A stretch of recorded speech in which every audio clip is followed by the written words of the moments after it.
Upon arriving at his mansion, the millionaire is surprised by the sound of muffled sobbing, so deep it echoes through the corridors. Intrigued, he follows the sobs until he finds his housekeeper kneeling on the floor, trying to clean the house while uncontrollably crying.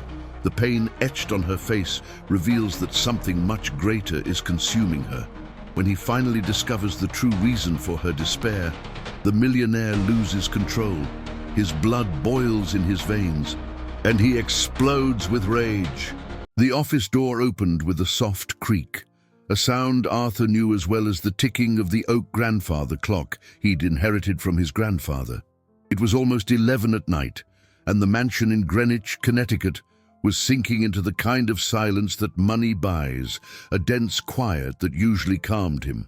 Tonight, however, something shattered the peace.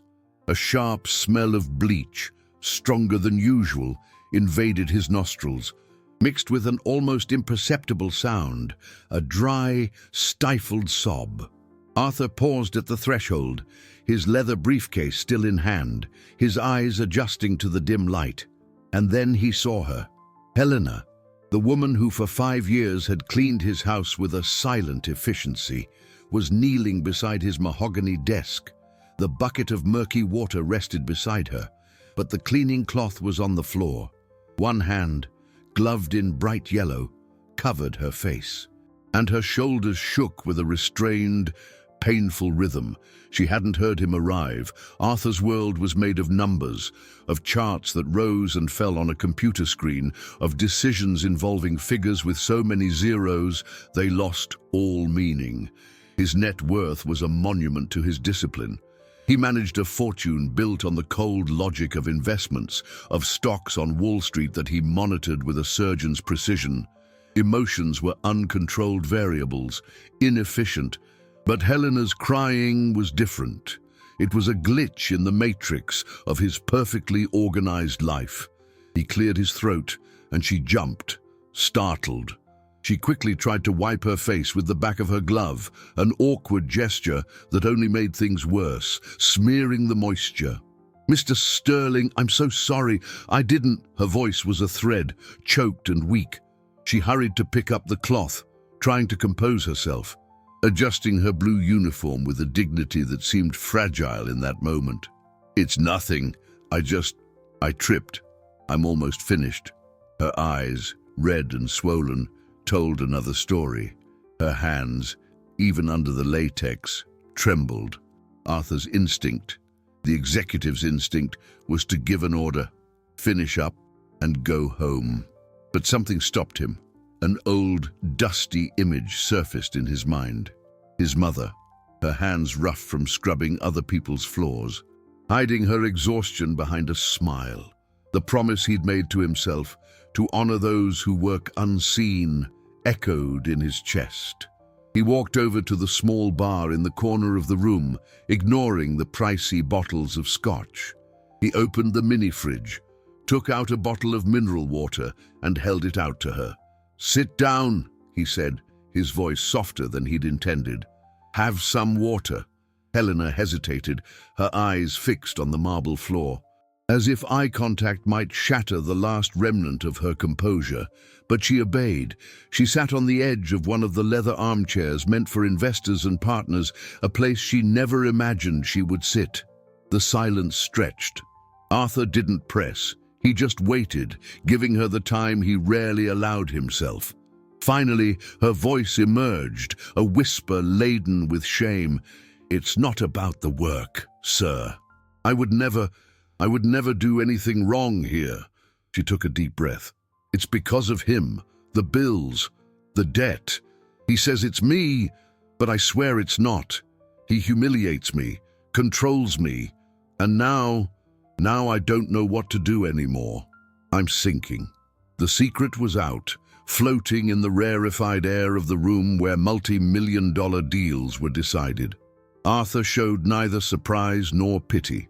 His face remained neutral, but inside, a gear that had been still for a long time began to turn. He looked at the woman before him, small and hunched by the weight of a life he could barely conceive of, and did the only thing his methodical brain could formulate. He didn't offer money, didn't make promises. He leaned forward slightly and, with the same seriousness with which he analyzed a financial statement, said, "Show me the debts."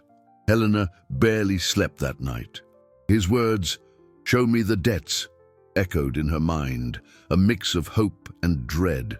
The next morning, the bus ride from the Bronx to Greenwich seemed longer than usual. The vehicle rattled, packed with tired bodies squeezing together at every turn. Outside, a fine New York drizzle blurred the window, turning the city into a watercolor of gray and brake lights. Her phone vibrated in the pocket of her thin coat. With trembling hands, she opened the message. It was a bank alert, a new installment purchase made less than an hour ago at an electronics store she didn't even know. The air left her lungs. It was him again. She felt the knot in her stomach tighten. The same feeling of powerlessness that had made her break down the night before. How could she explain this to her boss? Would he believe her, or would he see her as a scammer, a liar? As she got off at her stop and walked along the tree-lined streets of the private community, the contrast hit her like a punch. The silence was broken only by the chirping of birds and the sound of a gardener's sprinkler.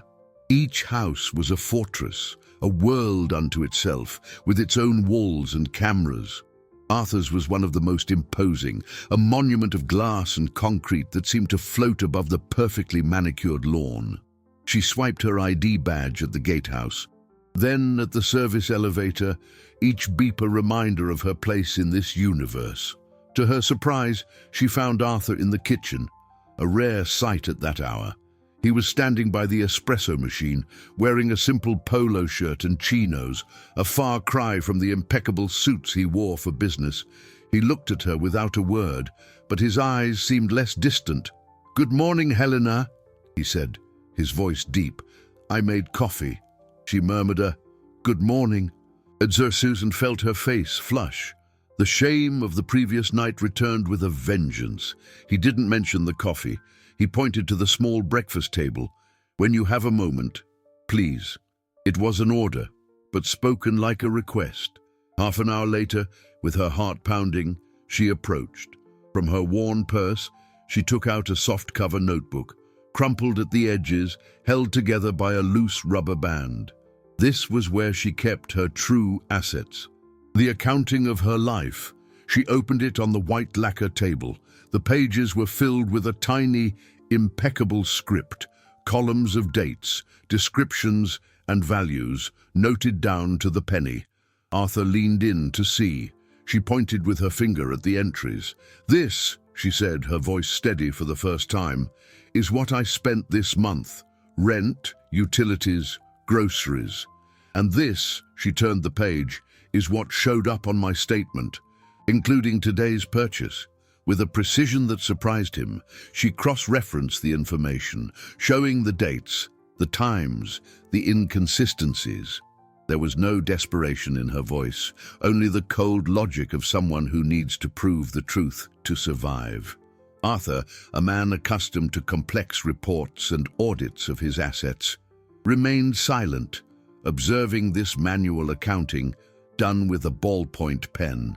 He saw not just the record of a fraud, but the mind of someone extremely organized, methodical, and detail-oriented, a skill that was worth a lot of money in his world. He remembered the pressure he'd been getting from the company's board over service contracts with inflated costs and waste that no one could seem to trace. An idea, improbable and risky, began to form. He stood up and faced her. "Helena, I have a cabinet in my office. It's filled with old invoices from the last couple of years. It's a mess. I need someone to organize it by date and vendor." She frowned, confused. "You want me to clean the cabinet, sir?" "No," he replied, his eyes locked on hers. "I want you to organize the papers, and I want you to tell me if you find anything odd." The cabinet was a dark wood monster, crammed with cardboard boxes that seemed to sigh dust with every touch. For Helena, this was uncharted territory. Her hands, used to the feel of cloths and cleaning products, now sifted through documents, invoices, contracts with rusted staples. The smell of ink and old paper replaced the scent of bleach and lavender. She felt like an intruder, leafing through the secrets of an empire. What could she, a woman who counted coins for the bus, understand about the complex financial engineering that sustained this wealth? Yet, there was an order to the disorder, a pattern that her mind, trained to find dirt in the most hidden corners, began to perceive. She set up a small table nearby, creating her own system, a stack for each month, separated by vendor. Arthur watched her from a distance, from his mahogany desk. The decision to give her this task was an impulse, an anomaly in his logic-driven routine. Entrusting a stranger with access, even indirectly, to his business information was a breach of protocol. But he saw in her a spark of the same practical intelligence his mother possessed, an ability to see what the businessmen, with their degrees and spreadsheets, often overlooked. He thought of his own fortune, a colossus of assets and investments that required constant vigilance against waste and dishonesty. Maybe, just maybe, Helena's perspective, an outsider's eye, could see the crack that no one on the inside could. For her, the work was a refuge. For hours, she managed to forget her phone. The messages, the constant threat of a new debt. Each invoice she catalogued was a small brick of order she placed in the chaos of her life. There was a peace in the monotonous task, a silence that allowed her to breathe. She didn't understand compound interest or mutual fund returns, but she understood consistency. And some things here didn't seem consistent. Payments to the same company with vague service descriptions, always for large amounts, always marked urgent. She jotted down the names in her little notebook next to her grocery list. The sharp buzz of the intercom broke their concentration. Arthur answered, his brow furrowed by the interruption. The voice of the guard at the gate came through, hesitant.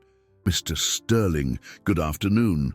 Sorry to bother you, but there's a young man here at the gate. A delivery guy, he says.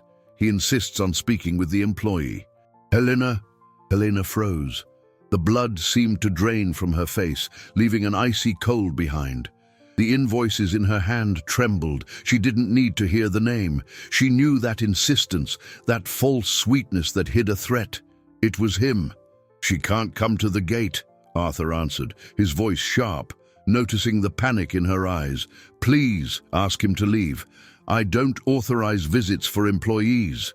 There was a pause on the other end of the line. The silence stretched, tense. Arthur was about to hang up when the guard's voice returned, now lower, more worried. "Sir, the problem is he won't leave. He's agitated, and he's saying he's not a delivery guy. He's her boyfriend, and he's yelling that you're holding her against her will." The shout from the other end, distorted by the speaker, was like a stone thrown into the calm surface of the lake that was Arthur's mansion. Helena shrank, her face pale, wishing the marble floor would open up and swallow her. The private sphere of her suffering had been breached, and now the poison was leaking into the one place she still felt safe. Arthur, for his part, felt a wave of cold fury. His home was his sanctuary, the castle from which he commanded his business and protected his most valuable asset, privacy. No one invaded his space. "Call the police," he told the guard, his voice low and dangerously calm. "Inform the individual that if he does not leave in 1 minute, he will be charged with disturbing the peace." On the other end, there was a mumble, and then the sound of tires screeching on asphalt. The silence returned, heavier and more oppressive than before. Helena couldn't look at him. Words stumbled in her mouth. "Sir, forgive me. I'm so sorry. I didn't want—" "You have nothing to apologize for," he cut her off, but his tone was harsh, impersonal. It was the multi-millionaire speaking, the man who solved problems with ruthless efficiency. He went back to his desk, but didn't sit. He stood, looking out the panoramic window at the drizzle that insisted on falling over the city. The incident had forced him to cross a line. Helena's situation was no longer a silent drama he could observe from a distance. Now, it was splashing against his gate, threatening the order he cherished. The gossip, like a weed, was quick to sprout. The guard mentioned it to the gardener, who told the cook at the house next door. Within hours, the story had multiple versions. The quiet housekeeper had a jealous, dangerous boyfriend. No, she was involved with the boss, and the ex couldn't accept it. The narrative spread through the community staff's WhatsApp groups, each message adding a sordid new detail. Late that afternoon, Arthur's phone rang. It was the HOA president, a woman with a velvet voice and words chosen with a diplomat's precision. "Arthur, darling, I hope I'm not disturbing you. We had a small incident at the gate today. You know how it is. We value everyone's peace and quiet." She paused. "Perhaps it would be more discreet if your employee used the rear service entrance for a while, just to avoid misunderstandings, to protect her image. You understand?" The suggestion was a dagger wrapped in silk. Helena was no longer an employee. She was a problem to be contained, a stain on the immaculate tranquility of the residents. Arthur, who negotiated multi-million-dollar deals with calculated coolness, felt a deep irritation at the pettiness. But he knew the rules of the game. The consequence for Helena was immediate and painful. The next day, she was instructed to use a different gate, a longer, poorly lit path. The looks from the other staff members were different now, some of pity, others of contempt. She felt marked, exposed. The shame was a physical weight that made her walk with her head down. Her fear of becoming a topic of conversation had become a reality, and loneliness embraced her like a damp coat. She tried to focus on her work, on organizing the invoices, but her mind was elsewhere. Doubt began to eat at her. Maybe it was her fault. Maybe she should have just stayed quiet. The next morning, Arthur called her into his office. His face was more serious than usual. He didn't beat around the bush. "I received an email. It was sent anonymously to the HOA, and I was copied." He turned the computer screen toward her. The black letters on the white screen seemed to leap out at Helena. The message was short and venomous. It accused her of suspicious conduct, of using her access badge to enter restricted rooms outside of her hours, specifically the company's contract records room, which was also located in the mansion. The accusation was clear, the implication devastating. The guard's voice, the HOA president's lecture, the sideways glances, all of that had just been the beginning. Now, someone was actively trying to destroy her reputation and, with it, her job. The accusation hung in the air, as cold and impersonal as the glow of the computer screen. Helena felt the floor disappear from under her feet. The contract room. She barely knew where it was. The idea was so absurd she might have laughed, if fear hadn't been squeezing her throat. "But when?" was all she could whisper. Arthur's answer was precise, as always. "Last Wednesday, at 8:14 p.m. He clicked the mouse, and a security system report appeared. A line of text confirmed the key card of Helena M. Silver had been used to open the door to the contract archives at that exact time. The proof was right there, digital and irrefutable. She shook her head, her brain spinning, searching for an anchor in reality. Wednesday, at 8 o'clock at night, the image formed in her mind, sharp and life-saving. "That day, at that time, I was on the bus," she said, her voice gaining a little strength. "It was raining hard. It was dripping inside the BX-12 bus. The driver even joked we'd need umbrellas in here." Arthur stared at her, skepticism etched on his face. It was her word against the log of a state-of-the-art security system, a system that protected billions in capital. "I remember it clearly," she insisted, urgency in her voice. "A young woman got on with a baby, soaking wet. I gave her my jacket to dry the baby off. I got off at the last stop, near the terminal.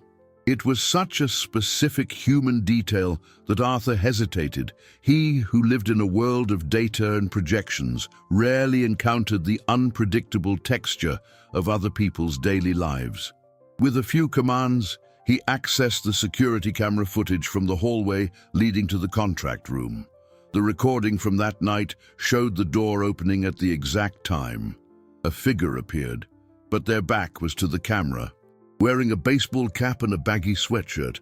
Impossible to identify. However, another camera, positioned at the service exit, showed Helena clocking out at 6:03 p.m. As always, there was no record of her return. He cross-referenced the data, his mind working quickly. If her keycard was used and she had already left, there were only two possibilities. Either she had an accomplice or her card had been cloned or stolen. The second option seemed more plausible, but how to prove it? The accusation, however flimsy, had already done its damage. The company's legal department, alerted by the HOA, recommended her immediate suspension as a precaution. Arthur found himself in a dilemma. Suspending her would mean caving to pressure and perhaps condemning an innocent person. Keeping her on would be an act of insubordination against the corporate rules he himself had helped create, a risk to his own reputation. The conflict mirrored his life, the logic of business versus the impulse of his conscience. He remembered his mother again, once falsely accused of stealing a piece of jewelry by her employer. The humiliation in her eyes had never left him. He made a decision. I'll handle this. For now, continue your work on the cabinet and don't discuss this with anyone. The order gave her temporary relief, but the obstacle was immense. If she spoke up too much to defend herself, she would seem defiant, desperate. If she remained silent, her guilt would be assumed as truth. She was trapped in a web of perceptions. For the next 2 days, Helena worked with a feverish dedication, using the methodical organization of the papers as a way to silence her anxiety. And it was in the middle of that mountain of bureaucracy that something caught her eye. They were invoices from a general maintenance and services company called Rapid Solutions LLC. The payments were recurring, always for large amounts, for generic services like electrical system review or preventative HVAC maintenance. No one in the house could ever recall seeing such large crews or such extensive work, but the detail that made her heart stop was something else, a cultural detail, one of those things only someone who lives on the edge of a budget would notice. Out of pure curiosity, she looked up the company's EIN online and found its business registration. The company had been formed just a few months ago, and in the field for administrative officer was a social security number, an SSN she knew by heart, her own. The digits of her SSN glowed on the phone screen with the intensity of a branding iron. Helena felt the air get knocked out of her lungs as if she'd been punched. Administrative officer. The words danced before her eyes.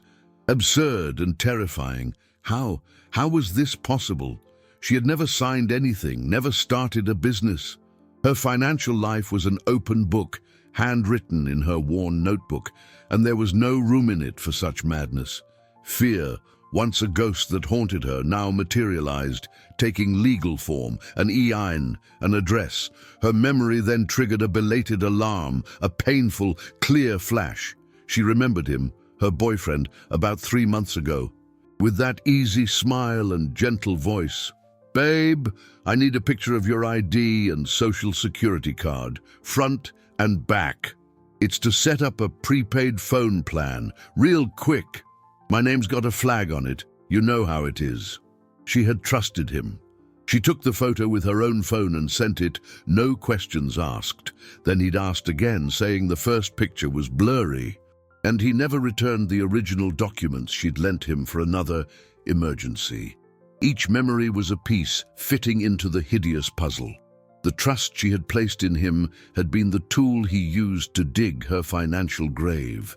The trembling in her hands returned, stronger than on the night Arthur had found her crying.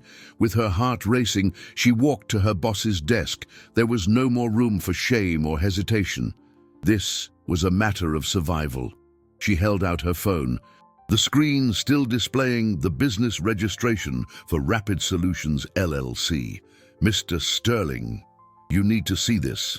Arthur took the phone, his eyes scanning the lines of the digital document. A billionaire who analyzed the structure of complex investment funds and the feasibility of international acquisitions. He saw right there the anatomy of a cruel and frighteningly simple fraud.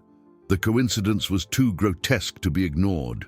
The same housekeeper accused of breaking into the contract room was, on paper, the person responsible for a company receiving suspicious payments from his own corporation. He felt the ground shift beneath him. The threat wasn't just a cloned keycard. It was something much larger, a scheme infiltrating his finances like a parasite. His methodical rigor, the trait that had taken him to the top, was activated. But this time, it wasn't just for profit or to protect his assets. It was for something deeper. It was to right an injustice happening under his own roof, against the most vulnerable person in his hierarchy. "This changes everything," he said, his voice low. "We're going to need more than your word." That decision set off a chain of events. Arthur contacted his head of personal security, a discreet and efficient ex-cop, and ordered a confidential internal audit. No alarms. He knew he was playing with fire. Any accusation without solid proof could backfire on him. The company board was already on his case for administrative imprudence. Accusing a vendor based on the word of a housekeeper would be seen as a whim, as madness. The rule was clear, and he imposed it on himself and on Helena. No secret recordings, no assumptions. Everything had to be proven with documents, access logs, timestamps, signatures. The housekeeper, who until then had only her notebook and her honesty, was now a central piece in a corporate investigation. She clung to the simple tools she knew. She organized screenshots of the bank statements in dated envelopes, separated the text messages where her boyfriend had asked for her documents, and noted every memory, every detail in her notebook. The city, indifferent, carried on, both helping and hindering. One afternoon, a biblical downpour hit New York. The power in the mansion flickered and went out, shutting down the computer where Helena had started organizing the information on a simple spreadsheet Arthur had taught her to use. Hours of work, lost. Worse, the flash drive with the only backup copy, which she carried in her purse so as not to leave it at the house, was gone. She panicked. Had it fallen out on the bus? Had it been stolen? The legal department's suspicion, which already saw her as a problem, would only grow. She felt she was at rock bottom, with the tide rising fast. The next day, exhausted and hopeless, she passed the bus terminal on her way to work. On an impulse, she decided to ask at the lost and found counter. She described the object, the tarnished I Hearts NYSIS keychain attached to it. The attendant smiled. "You're in luck. The driver on the BX12 line found it under a seat and turned it in this morning." It wasn't a miracle. It was the city working, with its network of ordinary, honest people, but the relief came at a cost. Being 2 hours late for work served only to feed the narrative that she was a complicated employee. For every step forward, it felt like she was pushed 2 steps back. The recovery of the flash drive was a small victory, a breath of air in the middle of the gathering storm. Helena felt the tension build each day, a stretched cord that could snap at any moment. Arthur's silent investigation was moving forward, but with every new discovery, a new obstacle appeared, taller and more intimidating. The turning point, the moment that changed the course of everything, didn't come with a bang, but with the soft click of the conference room door opening. Arthur had called an emergency meeting with his oldest partner, Ambrose, and the directors of the legal and finance departments. Ambrose, a man with graying hair and an affable smile, was a staunch defender of efficiency through outsourcing, the very strategy that had brought Rapid Solutions LLC into the company. Arthur presented his concerns in a calculated manner, speaking of payment inconsistencies and the need to review contracts. Without ever mentioning Helena's name, Ambrose listened patiently and at the end smiled. "Arthur, my dear boy, you've always been meticulous, sometimes overly so, but you can relax." With a theatrical gesture, he had his assistant distribute a folder to everyone present.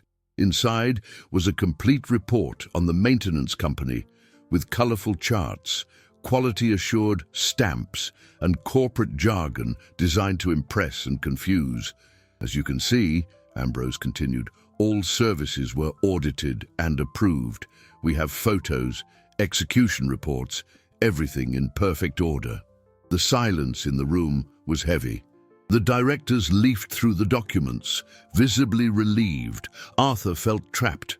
The documentation seemed flawless, a fortress of paper that made his suspicions seem unfounded, almost paranoid. It was then that he remembered a detail, a trivial conversation he'd had with Helena days before. He stood up, walked to the intercom, and to everyone's surprise, said, "Please ask Helena to come to the conference room for a moment." Her arrival, in her simple blue uniform, changed the atmosphere in the room. The men in suits looked at her with a mixture of curiosity and discomfort. Helena felt the weight of dozens of eyes on her, but kept her posture straight. "Helena," Arthur said, his voice calm, pointing to one of the photos in Ambrose's report. "Do you recognize this location?" The photo showed a service hallway, supposedly after a complete modernization of the lighting system. She looked at the image for a long second. Her answer came not with the technical language of reports, but with the certainty of daily experience. "Yes, sir, it's the second-floor hallway. But that photo is old." Ambrose laughed, a condescending sound. "My dear woman, the report is from last week. How can it be old?" Helena was not intimidated. She turned to Arthur, her voice clear and firm. "Because the third light fixture from the right is still broken. It flickers, and it drips whenever it rains hard. I put a rag under it myself every morning so it doesn't stain the floor, and today's rag is still there." The silence that followed was absolute. A sensory detail, a detail no executive would ever notice, had just demolished the credibility of the sophisticated report. The simple truth of a rag on the floor was more powerful than all the charts and stamps. Ambrose turned pale. The charade, so carefully constructed, had been exposed by a trivial detail. His reaction was immediate and furious. "This is absurd. What is this woman doing in here? I demand that she leave. This is a breach of every protocol." Arthur, for the first time, did not yield to the pressure. He stood beside Helena, a subtle but immensely significant gesture. "She stays," he said, his voice resonating with unshakable authority. "And as of now, this investigation is official. I want an external audit of all contracts signed by you in the last 2 years." The declaration was a bombshell. Helena's small victory, however, came with an immediate and dangerous consequence. The board of directors, informed of the conflict, called for an emergency review. The charge: imprudence and irresponsible risk management. Arthur was no longer just defending his employee. He was now fighting to avoid being removed from the presidency of his own company.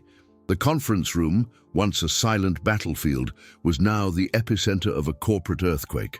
Arthur's public defense of Helena and his declaration of war against Ambrose sent shockwaves through the entire company. Suddenly, the methodical, risk-averse millionaire was acting from the heart, and the business world does not forgive that kind of impulse. The board, composed of older, more conservative figures who prized stability above all else, saw Arthur's actions as a betrayal. He was risking the company's assets, the reputation built over decades, for a housekeeper. The threat of removal from his position was real and imminent. For Helena, The small victory had a bitter taste. She had become the pivot of a crisis that could cost the man who helped her his empire. Guilt gnawed at her. The tension in the mansion was almost palpable. Arthur spent sleepless nights in his office, surrounded by lawyers and auditors, plotting a strategy for the battle ahead. He felt isolated, as if he were fighting against his own creation. His assets, his stock investments, his fortune seemed useless in the face of internal politics and betrayal. During the day, Helena's presence was a constant reminder of what was at stake. The relationship between them changed. The invisible barrier between employer and employee began to dissolve, replaced by a fragile alliance forged in adversity. Their conversations were no longer just about invoices. He asked about her life, about the son who lived upstate, about the dreams she kept in her notebook alongside the bills. She, in turn, saw him in a new light. Behind the billionaire was a lonely man, carrying the weight of an inheritance and the memory of a mother he felt he had failed to honor. The investigation, now official, revealed the terrifying truth behind Rapid Solutions LLC. The maintenance company was not just a front to embezzle money. It had been opened in Helena's name. With the documents her boyfriend had stolen, he had turned her, without her knowledge, into the unwitting front for a corruption scheme. The firm's registered address was a modest house in an East Bronx neighborhood, the same address where he lived. There was no physical violence, no direct confrontation. The cruelty was in the elegance of the fraud, in the abuse of trust, in turning affection into a weapon for debt and humiliation. The discovery left her reeling. Her legs gave out, and she had to sit in the same leather armchair from the first night. With no degree, no lawyer, no resources, how could she prove her innocence? The obstacle seemed insurmountable. She was a housekeeper against a scheme that involved a powerful partner and millions of dollars. Who would believe her? It was then that Arthur's rigor became her greatest protection. The rules he had imposed at the beginning, everything documented, no assumptions, were now their armor. The screenshots of the text messages where her boyfriend asked for just one more pic of the ID, babe. It'll be quick, were recovered. The timestamps on those messages coincided perfectly with the days the business formation documents were submitted to the Secretary of State's office. The final piece of the puzzle came from analyzing the company's network logs. The service contract for Rapid Solutions had been signed digitally with a certificate issued in Helena's name. The IP address from which the signature originated, however, was not from just any computer. It belonged to the internal network of Ambrose's office. The evidence was circumstantial but strong, so strong that Ambrose and Helena's boyfriend felt the net closing in. And, like cornered animals, they attacked. The counterattack came from where they least expected it, not from a boardroom or an official document, but from the glowing screen of a cell phone. On a Tuesday night, Helena's boyfriend, feeling cornered, did the only thing a desperate and unscrupulous person would do. He turned the private drama into a public spectacle. He started a live stream on social media, with his face twisted into an expression of a wronged victim and his voice choked with fake tears. He wove a poisonous narrative. He accused Arthur of being a predatory millionaire who used his power and fortune to harass vulnerable female employees, and he painted Helena as a social climber, a gold digger, who had teamed up with her boss to extort money and destroy the reputations of honest men like himself and the respectable businessman, Ambrose. The live stream lasted less than 20 minutes, but the damage was instant and devastating. The video went viral in the community groups, then spread to gossip blogs, and within hours it was a trending topic. Helena, who until then had been fighting a silent battle, saw her name and photo plastered across cruel headlines. The shame was a wave that drowned her, leaving her breathless. The community, once a workplace, became a gauntlet of sideways glances and malicious whispers. Mothers pulled their children closer when she passed. Guards who once greeted her with a smile now barely looked her in the eye. The HOA, pressured by residents outraged by the scandal, acted swiftly. Helena's termination seemed certain, but Arthur, even with the board on his back and the press smelling blood, made a proposal. It was a crisis management solution, cold and practical, but at its core, it was an act of protection. To keep her job and her income, Helena would agree to work the night shift temporarily, from 10 at night to 6 in the morning, when the building would be empty and she wouldn't cross paths with the residents. It was an immense sacrifice. It meant inverting her entire biological clock, facing the darkness and solitude of the early hours and sacrificing the few hours of rest she had left. But it was that or unemployment. She accepted. The mansion at night was another universe. The sounds of the day gave way to a profound silence, broken only by the hum of the refrigerator or the creak of the floorboards. Helena moved through the rooms like a ghost, her cleaning cart her only companion. Fatigue was a constant enemy. Drowsiness attacked her in waves, making every task a Herculean effort. On one rainy morning, the inevitable happened. Exhausted, she dozed off on the bus home and missed her stop. She woke up at the end of the line, miles away. She had to walk for over an hour in the cold drizzle, her feet aching, her body shivering from cold and exhaustion. Arthur was paying his price too. The company's board was skeptical. The tabloids published stories about the billionaire and his problematic affair, and Ambrose used the fallout to paint him as an unstable and reckless leader. The fight to maintain control of his empire, his business, his net worth, had become a daily battle. Every small victory in the investigation seemed to be accompanied by a new public defeat. Things got much harder before they could get better. It was on one of those lonely nights, while cleaning Arthur's office, that Helena found something that had been overlooked. It was a small, leather-bound notebook of his, similar to her own. It was open on the desk. In it, with an elegant script, he listed not just numbers and investment strategies, but also personal notes. And on one page, she read, "Remember to check MTA Lost and Found, BX12 bus line, child's jacket." He hadn't just believed her. He had checked quietly, without any fanfare, that small gesture of trust. Discovered in the stillness of the night, gave Helena the strength she needed to keep fighting.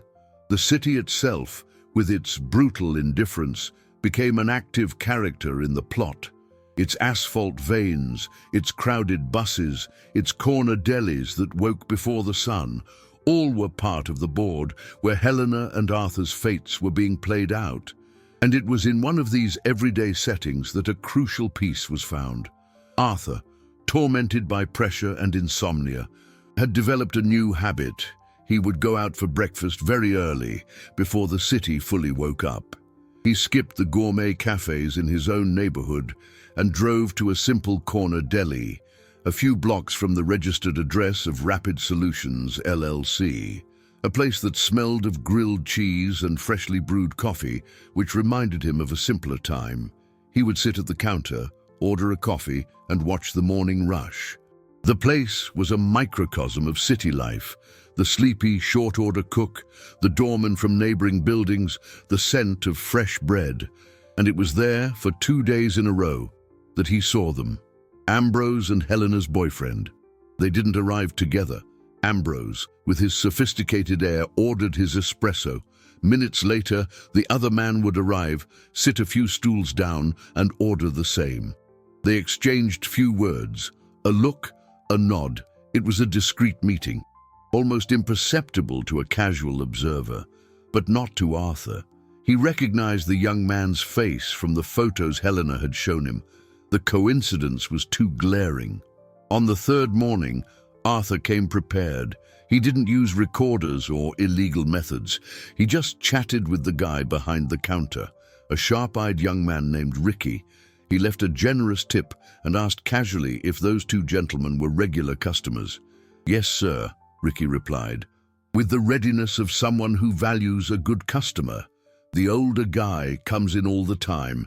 The other fella started showing up a few months back, always on Mondays, always order the same thing, black coffee. The information was simple but powerful. It established a link, a pattern. The deli's security cameras, which recorded constantly for insurance purposes, could confirm the meetings. Arthur didn't ask for the footage to blackmail or expose anyone. He requested it formally, through his lawyers, as part of the audit, to attach to the dossier he was building. It would be one more piece of evidence, another brick in the wall of facts he was patiently constructing. Meanwhile, Helena was fighting her own battle. The night shift drained her energy, but it also gave her a different perspective. The empty house allowed her to think more clearly. Organizing the documents in the cabinet had become her obsession. She didn't just catalog, she read cross-referenced information, looked for patterns, just as Arthur did with his stocks and investments, and she found it. She found duplicate payments, invoices for services never rendered, reports with conflicting dates. Ambrose's scheme was broader and older than they had imagined. He wasn't just using her name, he was bleeding the company dry, bit by bit, methodically, using dozens of little, rapid solutions to siphon off considerable capital. The bond between Helena and Arthur deepened in that nocturnal silence. He often stayed late, and they would end up sharing a cup of tea in the kitchen in the middle of the night. The conversations were about the case, but also about life. She talked about the difficulty of raising a son alone, about her dream of starting a small meal prep business. He, for the first time in his life, talked about the weight of his fortune, about the loneliness that wealth imposed, about the promise he'd made to his mother. There was no romance, but a growing respect, a human connection born from vulnerability and a shared struggle. They looked out for each other. She made sure he ate. He made sure the company driver took her home safely at dawn, so she wouldn't have to face the long bus journey. They were small gestures, but in the darkness of the crisis, they shone like beacons. The third week of that endless month arrived, bringing with it the peak of the tension. The web of evidence that Arthur and Helena were weaving, piece by piece, was almost complete. The external audit had confirmed the discrepancies she had pointed out. The network logs showed, without a shadow of a doubt, the origin of the fraudulent digital signature. The legally obtained footage from the deli proved the connection between Ambrose and the boyfriend. Every document, every screenshot, every note in Helena's notebook formed an irrefutable mosaic of the fraud. But Ambrose was not a simple adversary. He was a shark, accustomed to the murky waters of the corporate world, and feeling the net close in, he prepared his last, most desperate attack. He used his influence to move up the board meeting. The goal was no longer just to discredit the investigation, but to deliver the final blow, remove Arthur from the presidency, accusing him of using the company's resources for a personal vendetta, driven by an inappropriate relationship with an employee. The narrative was powerful and dangerous. It called into question not only Arthur's competence, but also his moral integrity. The pressure was crushing. Lawyers advised him to back down, to sacrifice Helena, to save himself. "She's the lowest value liability, Arthur. Cut your losses and move on," one of them said, using the cold jargon of the financial market. Sacrificing Helena would be the logical move, the decision any other billionaire in his position would make. Protect his assets, his business, his legacy. But Arthur looked at the pile of documents on his desk, at Helena's tiny script, and saw his mother's face. Retreat was not an option. The bond that had formed between him and Helena in the silence of the early mornings was stronger than any legal advice. It was a pact of loyalty, forged in mutual respect. He refused the gift she tried to give him, a cake, some embroidery. "Your work and your honesty are enough," he would say. She, in turn, refused any extra financial help. "I just need time and security, sir. The rest, I'll earn. This respectful distance was their strength. The night before the board meeting was the longest of all. Arthur and his legal team went over every point of the presentation, every piece of evidence, every possible question. Helena, though exhausted from the night shift, remained at the mansion. She didn't understand the technical terms, the discussions of dividends or cash flow, but her presence was a silent reminder of why they were fighting. She reviewed the documents she herself had organized, checking dates and amounts with absolute concentration. Her mind, once focused on preventing stains on Persian rugs, now hunted for fraud in accounting ledgers. The city seemed to hold its breath with them. A fine, persistent rain fell outside, drumming against the glass windows, creating a melancholic soundtrack for their vigil. Around 3 in the morning, exhaustion won. Arthur found Helena asleep in an armchair, her head tilted to the side. Her little notebook still held securely in her lap. He hesitated, then took a wool blanket from the sofa and gently covered her.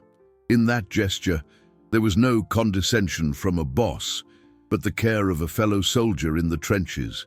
He looked at her face, serene in sleep, and felt a clarity that no profit and loss statement could provide. True wealth wasn't stored in Swiss banks or cryptocurrency wallets. It was in courage, loyalty, and dignity. And he would fight to protect that with all the capital he possessed. The next morning dawned grey and damp. The day of the final confrontation had arrived. The air in the 30th floor boardroom was cold and thin, an environment as climate-controlled and pressurized as the cabin of an airplane about to fly into turbulence. The board members, men and women with impassive faces and expensive suits, sat around the long rosewood table, their expressions unreadable. Ambrose was positioned at the opposite head of the table from Arthur, his affable smile replaced by a mask of offended seriousness. The atmosphere was that of a courtroom. Arthur felt the weight of every gaze, the suspicion, the cold calculation of the return on his investment in chaos. He didn't start with accusations, but with facts. The external auditor, a short, bald man with thick glasses, presented the data methodically and impersonally. He spoke of the recurring payments, the lack of proof of services, the EIN registered in an employee's name without her knowledge. With each slide, the discomfort in the room grew. Ambrose interrupted, questioned the methodology, tried to discredit the auditor, but the numbers were stubborn, immune to his rhetoric. Then Arthur projected the images from the deli. The photo of Ambrose and Helena's boyfriend, sitting just a few feet apart with their cups of coffee, froze on the large screen. "A coincidence?" Arthur asked, his voice calm.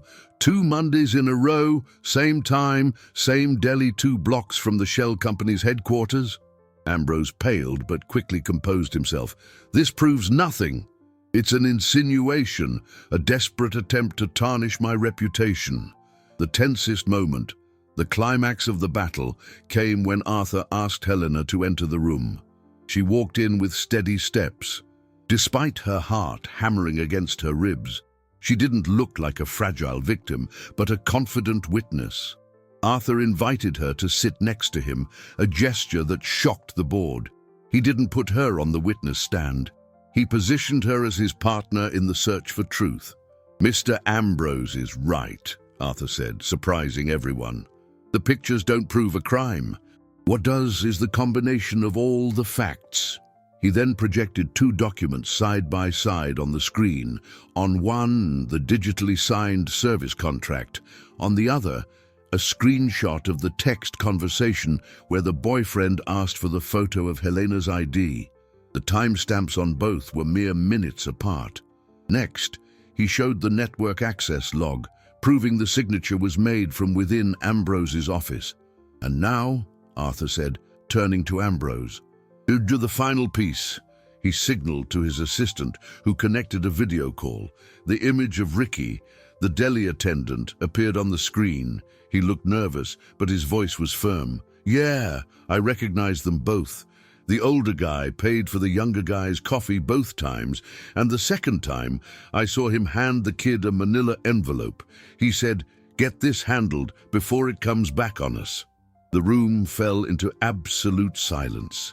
The simple, direct testimony of a regular working man with no interest in stocks or dividends sealed Ambrose's fate.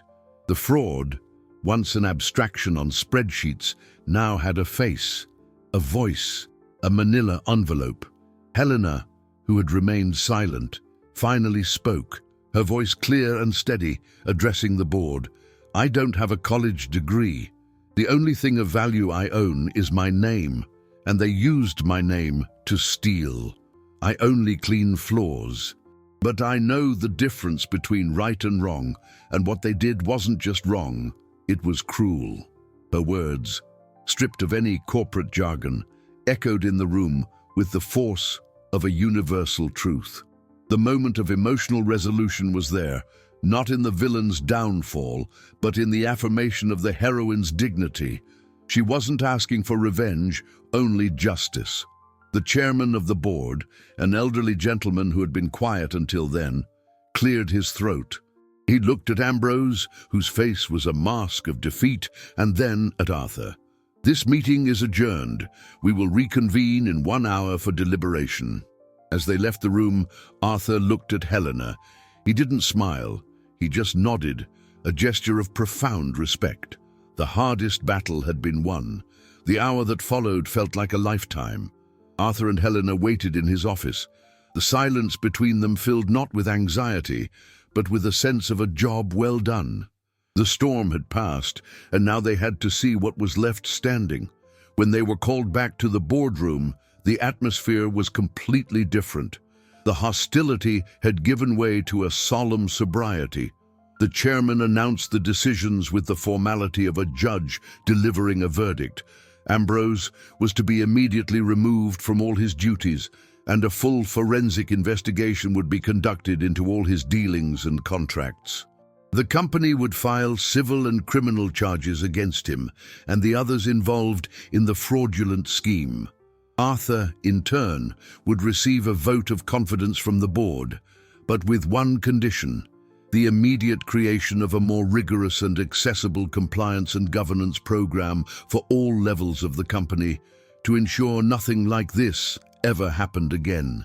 It was a pragmatic outcome, a solution aimed at protecting the company's assets and restoring order.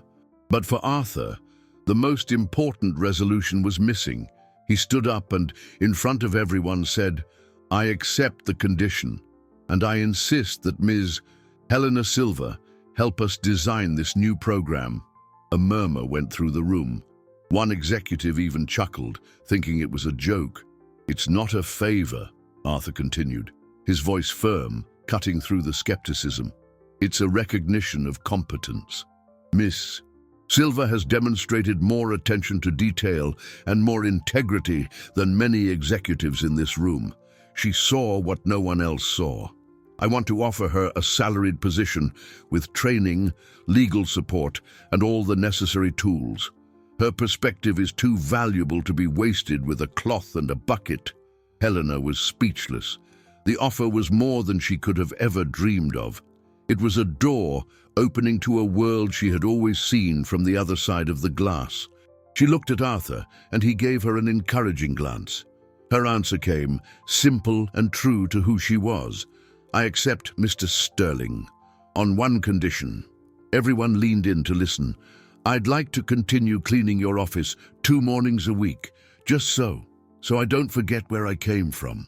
A genuine smile, the first in many weeks, lit up Arthur's face. He remembered his mother, the smell of bleach on her hands, and felt a lump in his throat. "A condition accepted, Ms. Silva," he said. Justice for Helena came not just in the form of a punished villain, but in the restoration of her dignity. In the following days, the gears of law and bureaucracy began to turn. Her boyfriend received a discreet visit from 2 court officers, who served him with a civil summons for identity theft and fraudulent debt. There was no drama, no spectacle, just the cold, efficient application of the law. With the help of the company's lawyers, Helena had her name cleared with all the credit bureaus. The maintenance company was dissolved and the fraudulent debts were nullified. The HOA, in an attempt to redeem itself, published a discreet retraction in its internal newsletter, apologizing for any misunderstanding. The ID badge that once hung around her neck like a chain was now a symbol of her new journey, opening the doors to the main elevator and the office where she now worked, alongside Arthur, developing the new integrity program. The transition wasn't easy. She had to learn to use complex computer programs, participate in meetings, defend her ideas. But the same methodology she used in her notebook, organization, attention to detail, simple logic, proved to be her greatest tool. She brought a shop floor perspective that the company had never had, creating more humane reporting channels and more understandable training. The narrative arcs closed in a satisfying and realistic way, with victory arriving not like a lottery prize, but as the consequence of a hard-fought battle, courage, and above all, integrity. The last day of that 4-week month was born with the New York sky tinged with purple, courtesy of the dogwood trees blooming along the streets of Greenwich, lining the sidewalks with a delicate carpet of blossoms. It was a peaceful scene, a poetic contrast to the turbulence left behind. Life, slowly, found a new rhythm. Helena no longer worked nights. Her new position required her presence during the day, in meetings where her opinion was not just heard, but sought. The fatigue she felt now was different. It was the productive exhaustion of someone using their mind to build something new. The compliance program, named the Integrity Project, was taking shape, and Helena Silver's name was on the board's approval minutes, not as an addendum, but as one of its authors. The plot twists that prevented any possibility of a cliché romance between her and Arthur ultimately strengthened the final gesture, making it more meaningful. There was no grand declaration of love, no expensive gift to compensate for her suffering. What there was an invitation, made almost shyly by Arthur at the end of a workday. "Helen, what do you think about getting some coffee tomorrow at that deli before work?" The invitation was simple but loaded with meaning. It was an invitation to meet as equals, as Arthur and Helena, outside the walls of the mansion and the conference rooms. At 6:30 the next morning, the deli was bustling with its usual crowd. The smell of fresh coffee and hot bread hung in the air. He arrived early, so did she. They sat at the counter, on the same stools where the conspiracy had been unraveled. The noise of the espresso machine and morning conversations filled the comfortable silence between them. There were no hasty promises or grand plans. There was respect, care, and the feeling that, finally, justice had found its place. He listened as she talked about her plans to bring her son to live with her in the city, now that she could afford a better place.